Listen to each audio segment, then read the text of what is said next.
To quote Videodrome, Long live the new flesh! with the release of Purge, we are ranking the albums of Godflesh, starting with the Godflesh EP in 1988.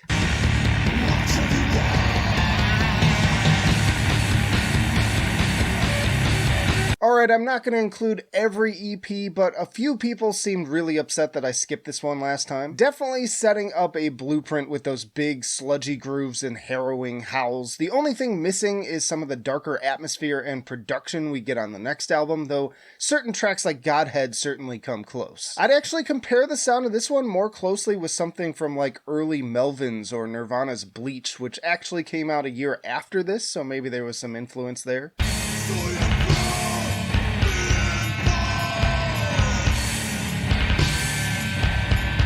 In any case, kind of a noise rock vibe going into Avalanche Master Song with that gnarly bass tone. Veins and Spinebender bring more of an industrial beat, the latter sounding particularly unhinged with the bending strings and amp feedback. Weak Flesh and Ice Nerve Shatter are probably my personal favorites, with the former's more overtly metal headbanging sensibilities and the latter just dripping with this kind of naughty sounding groove. Daddy, I've been bad!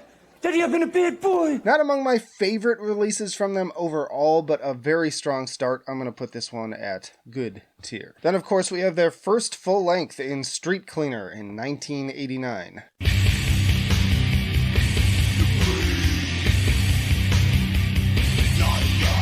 I remember the first time Like Rats hit my headphones and burrowed its way under my skin like the insidiously grooving worm of a track that it is. Then Christbait Rising kicks in with the perfect mix of doomy atmosphere and driving kinetic rhythms. And speaking of which, there is some very cool drumming on this album too. The atmosphere is dark, dank, disgusting, and just completely unmatched and utterly hypnotic.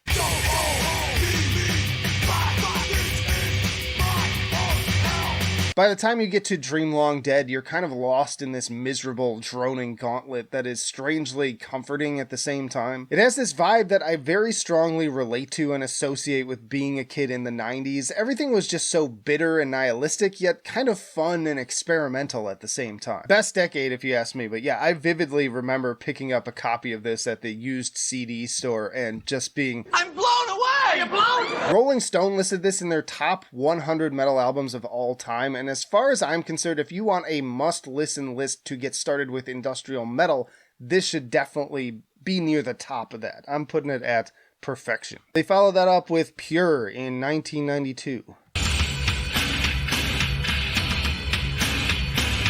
Industrial metal band and friends of the channel, Warm Gadget, named this album on our top 10 industrial metal albums of all time list, and it's also recognized as one of the earliest instances of post-metal. The band actually described this one as more structured than Streetcleaner and focused on repetition with some hip-hop influence elements in the percussion, which has me drawing some comparisons to Skinny Puppy and early Nine Inch Nails at times. So if that last album was a slog through underground sewage, this is a bleak trek through the cold steel and concrete of a graffiti splattered cityscape.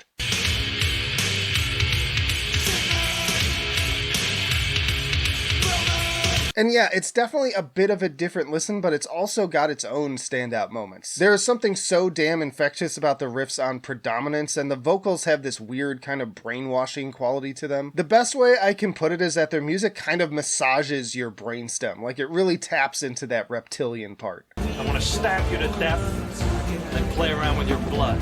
Baby Blue Eyes also has these kind of subtle Nintendo-sounding noises on it in the best way I can describe it. And note that these albums are all quite long, which is normally a turnoff for me outside of the realms of progressive music, but they just make it work. To be honest, I don't love this one as much as Streetcleaner, but it's still fire and at least worthy of a fantastic. It's up there. Then they gave us Selfless in 1994.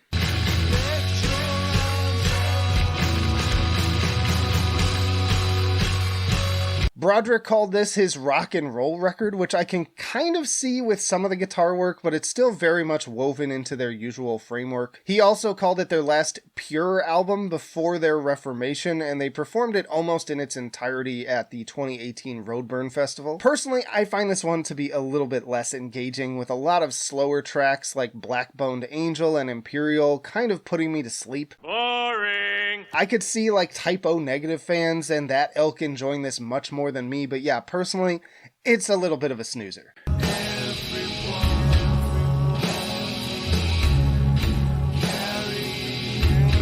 And then the closing track is a whopping 23 minutes, which is a big investment for this style. Again though, like every Godflesh album, it has its moments, and there are some bops to be found on here like Bigot, Toll, Anything Is Mine, and the kind of Fear Factory-esque Crush My Soul. Just overall, I find it to be a bit on the dull side if you ask me, so I'm putting this at okay tier. If you feel differently, that's what the comments section are for. Let's get a conversation going about why you feel that way. But next up, we have Songs of Love and Hate in 1996.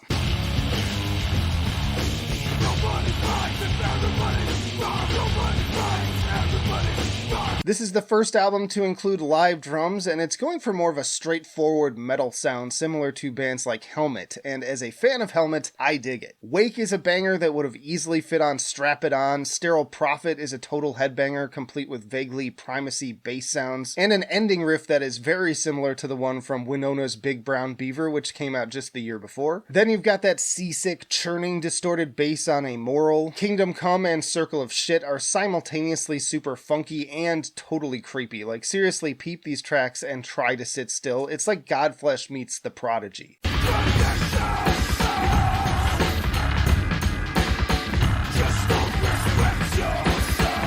I didn't expect much from this album when I first listened to it, but I gotta say, this one is mad underrated and just dripping with attitude. Every time I turn it on, I just enjoy it more. Pure or not, according to Broderick, these tracks slap, and it still has enough Godflesh DNA to not feel like some crazy left turn. So yeah, this one is also going to Fantastic. Honestly, I might like it a little bit more than Pure, and it almost went to Perfection, but I'm challenging myself to only 2 albums per tier. And by the way, to everyone who is enjoying the video, don't forget to drop a like, and again, comment your own thoughts as we go along. It really helps me out and pushes the video up in the algorithm. But moving along, we have Us and Them in 1999.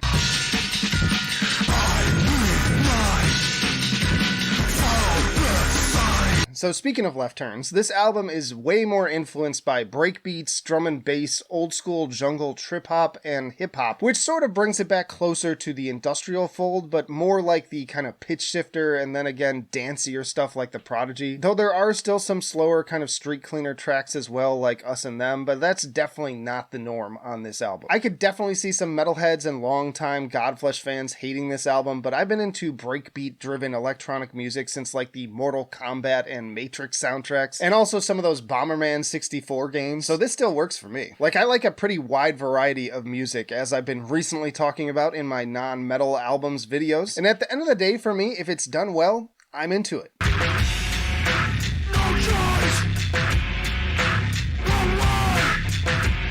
In the end, this almost feels like kind of a remix album, which is also something they were already doing at this time. I already mentioned I'm not going to cover all the other EPs. In general, I appreciate a band that's just willing to take chances again, as long as the end result is a solid one. I would describe this album as like really great background music for studying, working, especially driving, or just chilling out. Justin actually said he hated it right after it came out and called it the result of an identity crisis, but then later on said he overreacted, but still finds certain moments a little bit cringe, which I can agree. Like, there are a few places here and there where it's a bit much. Personally though, I quite enjoy driving around with this one, just bobbing my head almost the whole way through. It's a real bop. I'm gonna put it at great tier. And then they had Hymns in 2001.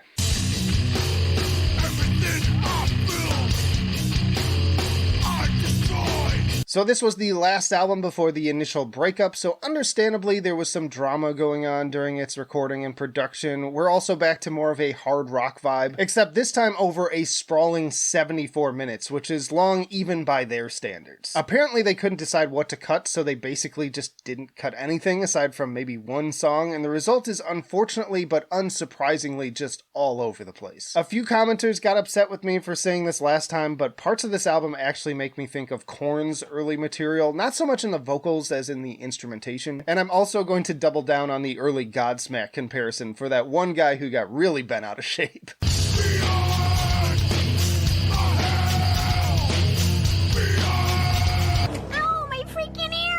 Tracks feel more loose with these very basic generic riffs that offer very little to latch onto or remember. If I'm being really harsh, it actually reminds me of the stuff my friends and I would record in my basement in high school. One day I will release that Battle of the Bands tape from like 2003, but as far as this album goes, it's just going to okay. It's definitely my least favorite of their discography overall. Notably, the final song on the album, Jesu, became the name of Broderick's next project. But then they made their comeback with A World Lit Only by Fire in 2014.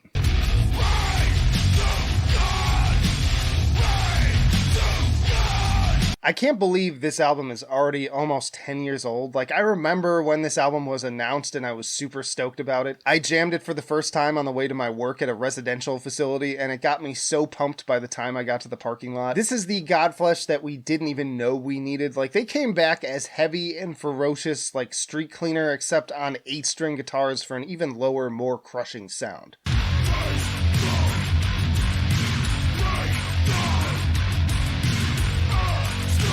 This was also their first album to chart in the US, and both it and the EP that dropped around the same time had very high acclaim for good reason, really. Every track is a banger on this one. The big singles were New Dark Ages and Imperator, but yeah, just from front to back, really, really solid stuff, especially for a band that had been gone for so long. I think that Shut Me Down is also among my favorites on this one. It's definitely their most straight up industrial metal album since Pure, arguably even more so, I would say, but yeah, regardless, true to the title, this is absolute fire.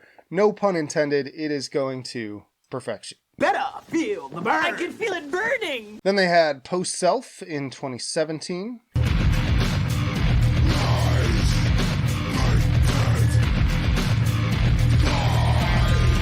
Now, I'd call this one more of a straight-up industrial album again, as opposed to industrial metal. It's got more noise and ambient influences, increased sampling, and fewer riffs. Some even called it a post-punk record, with comparisons drawn to Killing Joke, especially in the vocals. But if you haven't heard this thing, let me be clear, that does not mean it's any less gnarly. Listening to this album is like falling into hell in slow motion.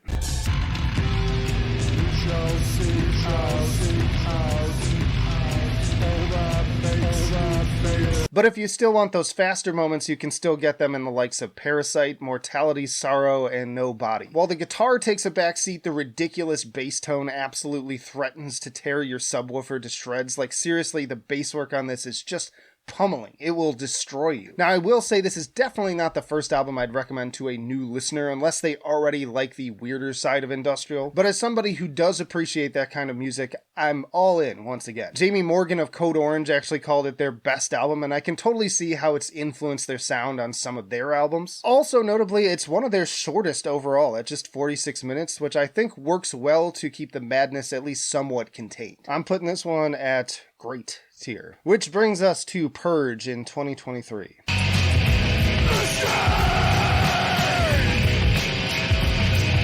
Now, admittedly, I didn't love lead single Nero, as it kind of falls back into a similar raw sound as Hymns. The beat is pretty infectious, but it's easily one of my least favorite here. Fortunately, some of the other songs fare better and end up acting as sort of a tour of sorts of their sounds from over the years. Landlord is just an all-around great slice of classic 90s sounding sampled beats and grumbling guitars. Same for the bouncy driving grooves of Army of One, which was definitely an early standout for me. Lazarus Leper keeps things fresh by slowing things down and going for a more bleak atmosphere and hip-hop rhythms I'd compare in some ways to Pure and Songs of Love and Hate, before Permission picks things back up again with banger breakbeats and more dissonant guitars.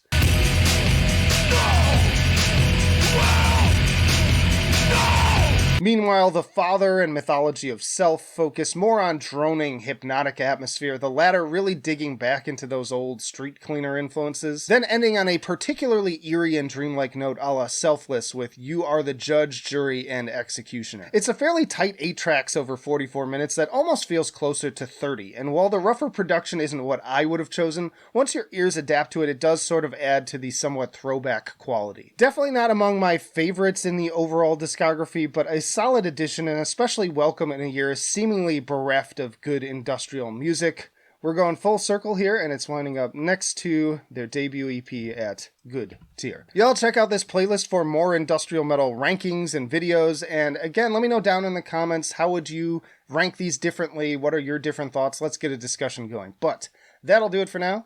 Flight of Icarus signing off. I will see you in the trenches.